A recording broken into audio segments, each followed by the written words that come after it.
Bom dia. Bom dia, Fabiola. Bom dia, parceiros aqui da UOL e todos que nos assistem.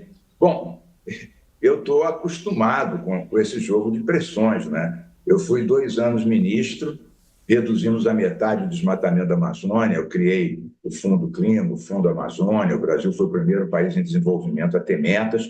Tudo isso foi objeto de pancadaria dentro do governo. Não tinha uma semana que eu não brigava com pelo menos 3 ministros. O Lobão, Minas Energia, queria fazer térmicas em tudo que é lado, né? O Stefanes, da Agricultura, queria acabar com o Código Florestal. E o Alfredo Nascimento queria pavimentar a 319, a área mais sensível da Amazônia. Eu sou um amigo do presidente Lula, fiel. Eu discordo completamente, democraticamente, do que ele disse. Primeiro, o IBAMA é seríssimo. Depois, eu conheço muito o escritório de petróleo e gás do IBAMA, que é aqui no Rio de Janeiro, embora seja nacional. Todos são doutores da maior competência. E vou dizer mais: se o IBAMA fosse xiita, não tinha pré-sal. Todos os poços, sem exceção, da bacia de Campos Macaé e da bacia de Santos, foram licenciados pelo IBAMA. Então, a gente está aí face a duas questões diferentes. Uma, tecnicamente, o IBAMA diz que as questões de segurança não estão resolvidas, segurança ambiental. E outra, uma questão mais estratégica. O Brasil quer ser grande protagonista da questão ambiental, da questão climática, vamos ter agora a COP30. E, realmente, será que mais petróleo é o caminho? A gente teve já aqui o ano mais quente de sempre. Então, a gente fala de floresta e aposta no combustível fóssil. O Brasil até hoje subsidia carvão e meteram uns jabutis até no meio de um bom projeto eólica para fazer não sei quantas térmicas a gás e a óleo. Temos que enfrentar democraticamente essa situação sem estigmatizar um órgão sério. Para mim, que você foi ministro e já mencionou, enfrentou muitos embates internos, né, com diferentes ministros. A Marina Silva agora, que está na poltrona que você já ocupou, também está cercada, né? A Casa Civil quer explorar o petróleo na Foz do Amazonas, o ministro de Minas e Energia também quer, a presidente da Petrobras, há um cerco à Marina. Agora, o presidente precisava dessa indelicadeza, precisava acotovelar a sua ministra do Meio Ambiente, assim, numa entrevista radiofônica, precisava tratar o IBAMA desta maneira, chamando o órgão do lenga-lenga, que está fazendo oposição ao governo. Não foi demasiada essa descortesia com a Marina? Totalmente desnecessária. Seguramente o Sidônio não soube disso com antecedência. A Marina, ela é internacionalmente reconhecida, tá? Essa marca do Brasil protetor do meio ambiente, isso não é só uma coisa simbólica. Eu, quando fui ministro, depois da gente criar o Fundo Amazônia, a gente conseguiu US$ 1 bilhão da Noruega, a fundo perdido, para investir. Nossa única obrigação era reduzir o desmatamento. Isso foi em 2008, portanto, há 17 anos atrás. É isso mesmo. Então, hoje a possibilidade da gente trazer recursos para o Fundo Amazônia, para o Fundo Clima, são muito grandes. Mas como é que a gente vai convencer o mundo todo que a gente está trabalhando para diminuir a febre planetária, comprando uma briga contra uma ministra reconhecida, exatamente para a gente ter mais petróleo numa área sensível? Eu acho que o Lula exagerou a mão. Eu estou acostumado com isso. Eu me lembro quando foi a história da pavimentação da 319, aquela estrada que liga Porto Velho a Manaus, são cerca de 800 quilômetros, a área mais sensível da Amazônia. Eu me lembro também, o IBAMA não dava a licença. Um dia o presidente Lula me chamou para uma conversa e falou assim: ô Menck, o Brasil não pode ter dois presidentes da República, um que quer pavimentar a estrada e o outro que não quer. Eu falei, claro que não, presidente. O Brasil só tem um presidente, que sou eu, que tive 70 mil votos aqui no Rio de Janeiro, ele caiu na gargalhada. E a estrada, naquele tempo, não foi pavimentada. Mas, por outro lado, a gente conseguiu vários desenvolvimentos, licenciamos, o Brasil cresceu, né? Fomos rigorosíssimos no combate, boi pirata, e a economia cresceu em 2 anos 8%. E a gente demarcou, junto com o Ministério da Justiça, 6 milhões, demarcamos ou demos a outorga definitiva a cerca de 6 milhões de terras indígenas. Então, o presidente Lula ele sempre fica muito aflito, ele quer desenvolver, ele tem a pressão dos governadores do Norte, um dos quais agora virou, para nossa desgraça, presidente do Senado, e tem realmente essa bandeira. E ele fica muito aflito, porque acha que essas coisas se resolvem. Então, eu acho que ele não deve tratar. A Marina foi muito correta no segundo turno. Diga. Eu queria perguntar ao senhor, o senhor assumiu o lugar da Marina Silva depois daquela encrenca de Belo Monte, que foi uma encrenca tremenda. E mesmo com a saída da Marina Silva, o senhor assumindo, continuaram as pressões em cima e o senhor tem certa experiência em lidar com isso. Como é que o senhor acha que a Marina deve agir? Ela vai acabar saindo novamente do governo ou há uma forma de conseguir se manter no governo resistindo às pressões? Na verdade, a Marina, que eu entendo que foi muito boa ministra, ela teve várias pressões. As últimas que levaram à saída dela foram a questão das usinas lá em Rondônia, né? 2 usinas, a questão de um estudo sobre os peixes em extinção e a questão da discussão sobre quem estaria na coordenação de um programa de desenvolvimento sustentável da Amazônia. O presidente Lula estava insatisfeito com ela, queria dar para um outro ministério. Mas eu acho, do que eu conheço da Marina, ela não vai ceder. Ela vai buscar um diálogo, né? Vai dizer que respeita a situação técnica do IBAMA, o IBAMA está debaixo de pressão, né? Provavelmente vai pedir novos estudos. O Brasil está com uma questão de tempo também, porque não pode levar essa questão para a COP30, senão daqui a pouco isso vai contaminar outras discussões.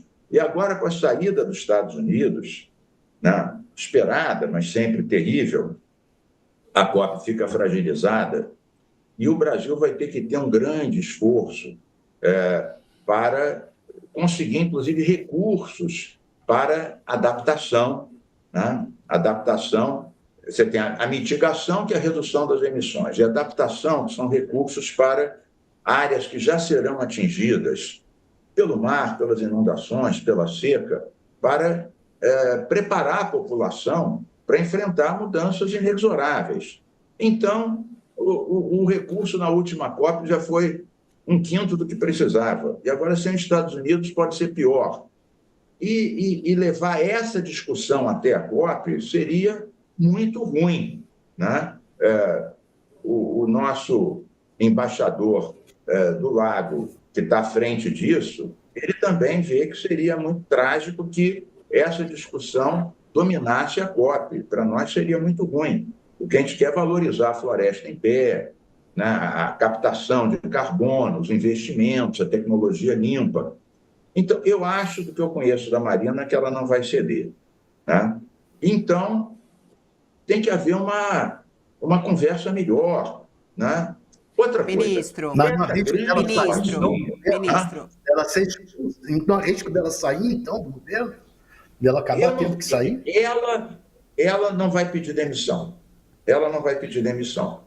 E eu não vejo que o Lula vá demiti-la. O Lula demitir a Marina nessa altura do campeonato seria terrível, seria um tiro no pé e um tiro na floresta, né? E um tiro na nossa tese de ter um protagonismo planetário nessa questão. Eu me Agora, lembro, por exemplo... ministro, mas Diga, eu fico, diga. só para a gente ficar, ser bem objetivo nisso, porque quando a gente fala, ouve o presidente Lula ele dizer, existe uma riqueza lá que precisa ser explorada, né? Aí a gente ouve a ministra Marina falando que o meio ambiente precisa ser protegido e precisa ser uma análise técnica. A pergunta bem objetiva que eu gostaria de fazer ao senhor é, pelo todo o seu conhecimento ambiental, né, e até as informações que o senhor tem, o contato, é segura a exploração de petróleo nessa região? O que o senhor acha? O que nós temos de dados hoje confiáveis e técnicos a respeito dessa exploração? Essa exploração, ela realmente violaria o meio ambiente? Fabiola, deixa eu te dizer. Essa bacia é uma bacia muito ampla. Ela começa nessa área próxima da Guiana, do Amapá, mas ela vai até o Rio Grande do Norte. É bom que se diga que o IBAMA já licenciou 3 campos mais próximos do Rio Grande do Norte, dessa mesma bacia. Essa área da foz do Amazonas é muito mais sensível. Tem espécies, tem corais, tem manguezais, tem povos indígenas. Agora, eu não sou especialista, mas eu conheço o escritório de petróleo e gás do IBAMA. Eles são muito criteriosos. Agora, veja, eu acho que se tem um órgão que tem uma atribuição, os governos têm que respeitar o órgão. Uma coisa é o governo manifestar a sua vontade. Isso é legítimo. A outra coisa é ele querer que essa vontade suplante a análise técnica. Então, eu acho que esse é um ponto. O outro ponto é o seguinte: o Brasil é a terra do sol, a terra do vento e a terra da biomassa. Como é que a gente vai sinalizar ao mundo que a gente tem que progressivamente substituir os combustíveis fósseis? Tem países que não têm essas alternativas todas, ficam com a corda no pescoço. O Brasil é o que tem mais alternativas energéticas. Então, a gente quer estar no protagonismo mundial, dizer, vamos substituir o fóssil, reduzir as emissões, e na Amazônia a gente briga com o órgão ambiental para fazer mais e mais petróleo. Primeiro, há que se discutir outra coisa. Até fazer os estudos, até começar a prospectar, até começar a produzir, põe 8 a 10 anos nisso. Imagina se agora o mundo, um ano mais quente, já está apostando mais nas alternativas, né? Tirando o Trump, que é um adorador do petróleo e do carvão. Imagina quando, em tese, começar a produção daqui a 8 a 10 anos, e com os anos cada vez mais quentes, o que se vai achar dessa iniciativa de um país que não necessita tanto assim disso? Diga. Agora, você vai num ponto, né? Ainda que fosse tecnicamente defensável, tem todas as condições, pode-se explorar o petróleo na foz do Amazonas. Muito bem. Nós estamos saindo de um ano, 2024, que foi o ano bateu recorde de temperatura, foi o mais quente, com todas as consequências que isso produziu. Onda de calor, seca, inundação, chuva excessiva, incêndio florestal, enfim, tudo que a gente viu, até derretimento de gelo lá na Groenlândia, na Antártica. Diante deste cenário, o Lula, no final do G20, ele disse claramente que era preciso antecipar as metas, zerar as emissões globais dos gases de efeito estufa e antecipar para 2040, e não esperar até 2045. Ele disse isso. Esta decisão agora, ou esta obsessão pela exploração do petróleo ali na foz do Amazonas, não entra em contradição com o que o próprio presidente disse no encerramento do G20, e nós já não estamos na contramão do que deveríamos defender na COP30? Olha, eu concordo com a tua observação, Josias. Um poeta falou da distância entre a intenção e o gesto.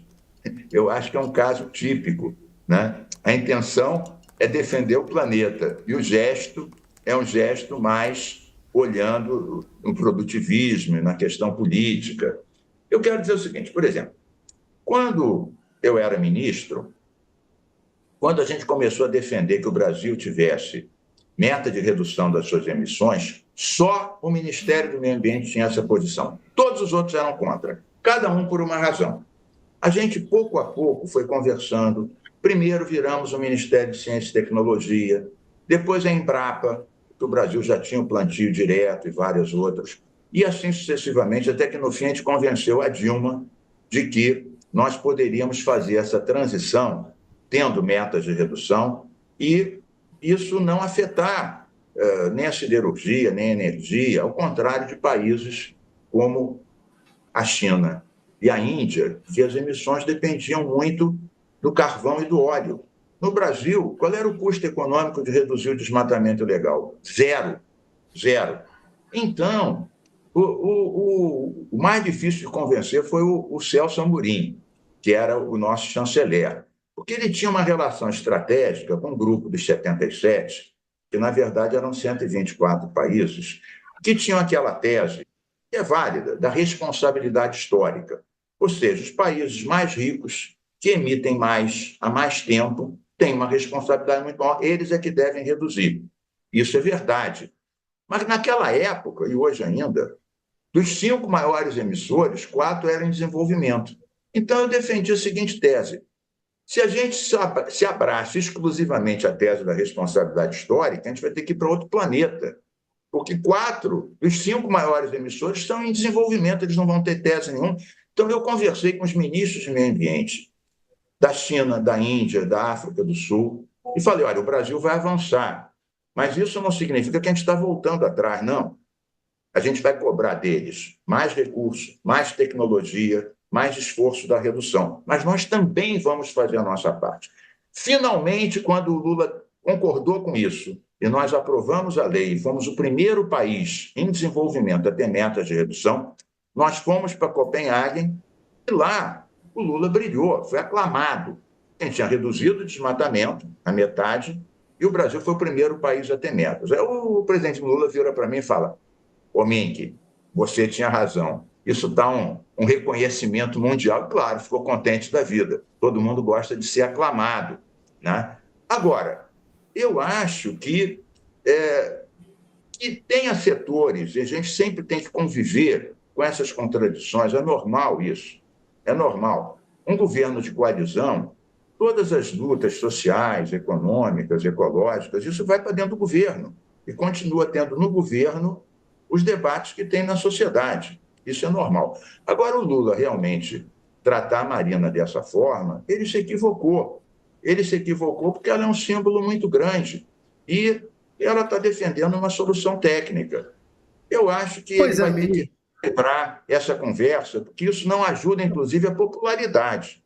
E o povo, claro, quer se desenvolver, mas o povo está vendo o que são essas mudanças climáticas na pele. É inundação, é queimadas, é seca. Isso, inclusive, aumenta o preço dos alimentos, que é uma das coisas que está atazanando o Lula. Thales, só segura um pouquinho, Thales, só segura um pouquinho que a gente vai fazer um intervalo para quem está conosco na TV. Voltamos em instantes, seguimos pelo YouTube agora. Pode falar, Thales.